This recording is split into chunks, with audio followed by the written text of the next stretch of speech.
Bismillahirrahmanirrahim. Adnan Rashid here. I have just arrived in London and I was picked up from the airport by my son Musa Adnan, who is busy driving, so I don't want to distract him too much. I heard the very, very bad and disturbing news when I was boarding the plane in Pakistan that there has been a terrorist massacre in Christchurch, New Zealand, and over 50 Muslims have been killed in cold blood, many of them children and women. Not that the lives of men are not important, but this is to emphasize the point that how heartless and how cold-blooded this particular massacre and murder was. I want to talk about the causes, which I have been talking about for a very long time. The cause is hate. If I was to use one particular word to describe the cause of what took place in Christchurch, that one word is hate.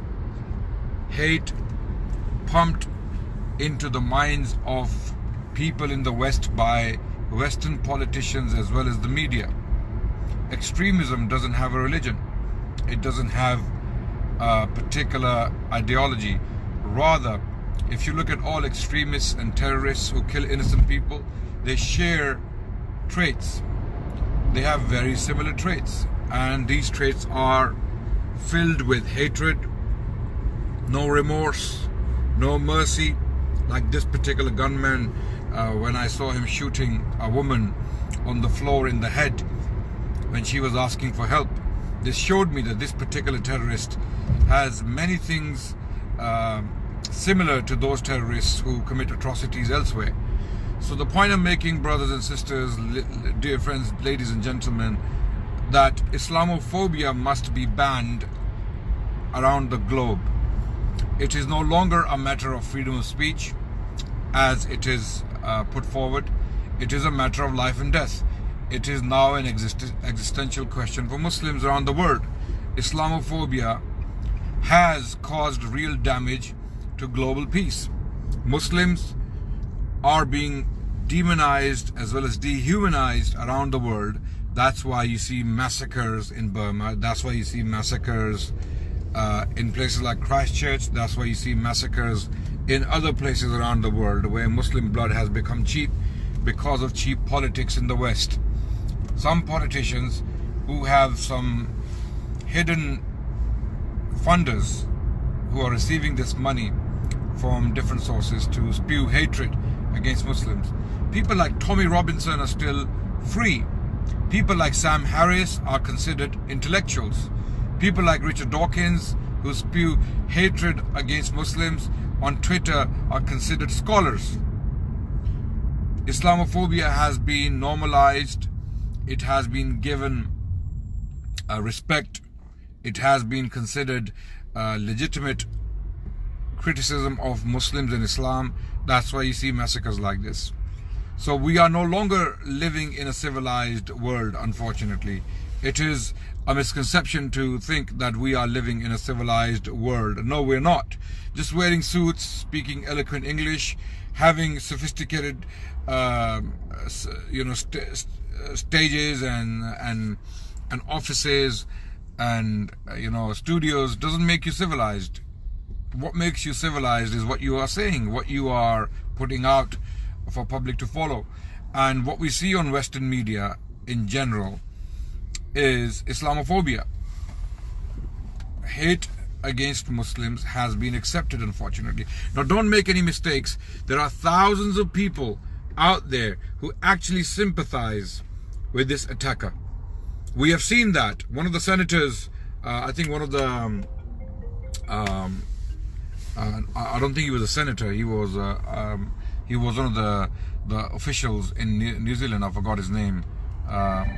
He stated that although I don't agree with the attack, but there is a cause, and he's blaming Muslim religion. He's blaming Muslim people. He's blaming immigration into the West in general and into New Zealand in particular.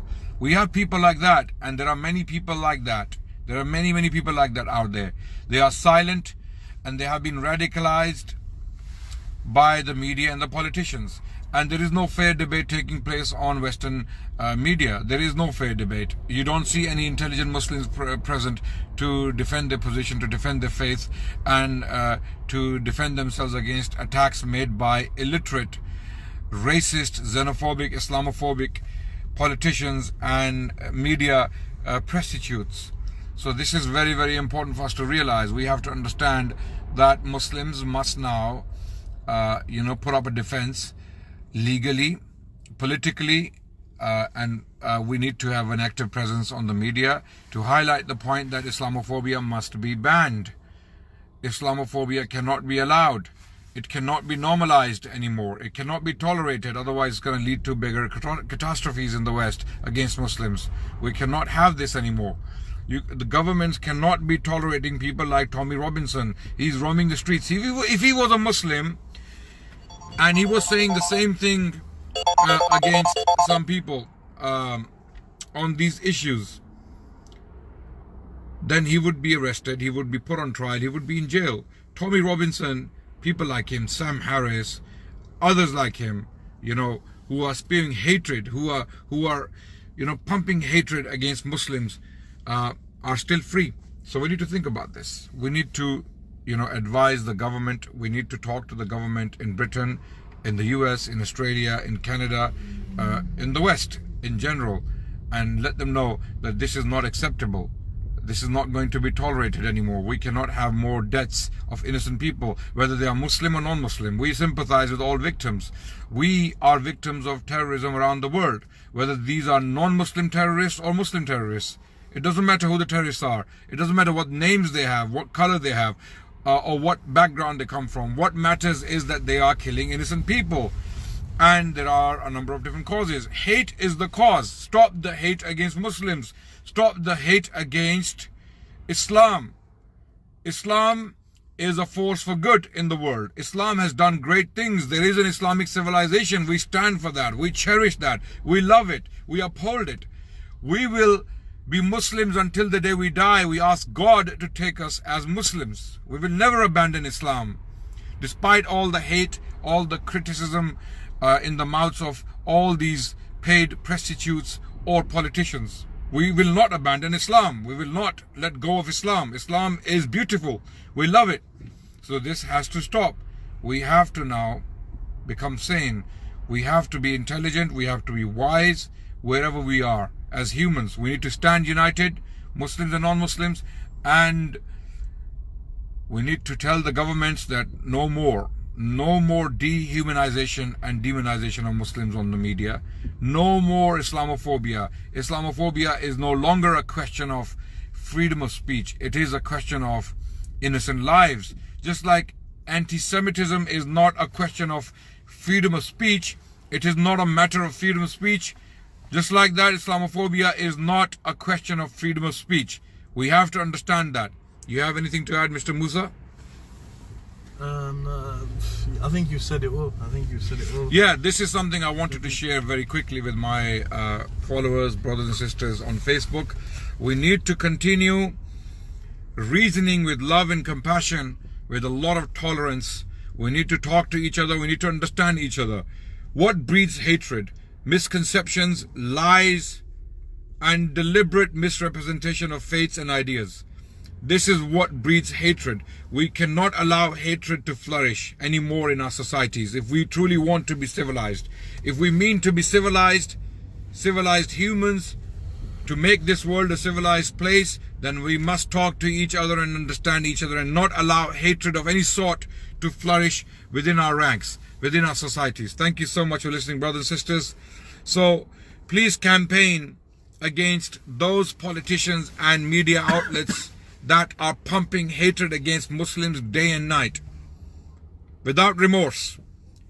Please campaign against these people. We will not the silence in the name of freedom of speech is not silence. It is murder. It is murder. It is complicity with murder. We must not remain silent. We must not remain silent. Assalamu alaikum. Thank you. I've just arrived in London and I got this news and I'm reading all the news reports and it's really disturbing. Over 50 people have been killed. How can we tolerate this? How can we tolerate massacres like this, and the massacre that took place on London Bridge, and the massacre that took place on tubes, London tubes on 7/7, all of these massacres? It doesn't matter who the victims are, whether they are Muslim or non-Muslim. What happens to Western politicians and media outlets when Muslims are killed? There are many Muslims who condemn attacks against non-Muslims wherever they may be. But when attacks against Muslims take place, we do not see the politicians using the same strong language against white supremacist, Christian, racist terrorists. We do not see the same language on the media or in the mouths of Western politicians. They do not, as if they are in it tacitly. So we cannot allow sympathy for white supremacist, racist, xenophobic, Islamophobic terrorists. These are terrorists as much as other terrorists. So we need to understand this, brothers and sisters. Thank you very much for listening. Please do share this video to spread the message that this is what we need to think about. We need to think about the causes. The causes are hate. Politicians speaking as experts on Islam, media outlets, prostitutes writing articles in newspapers spreading hate against Muslims or making the blood of Muslims cheap. This is not going to be tolerated anymore. Just like 9/11 was barbaric, just like 7/7 was barbaric, just like London Bridge attacks were barbaric, this is also barbaric. We need the same strong language against these terrorists wherever they may be. If anyone is trying to instigate terror of this sort, we need to stand up against it and confront it like we do with so-called Muslim terrorists. Terrorism has no religion, it has no badge, it has no honor. We cannot give it honor by attributing it to a religion or to a people. We must understand that. Thank you so much for listening, brothers and sisters. Share the message. This is the least you can do. Assalamu alaikum wa rahmatullah.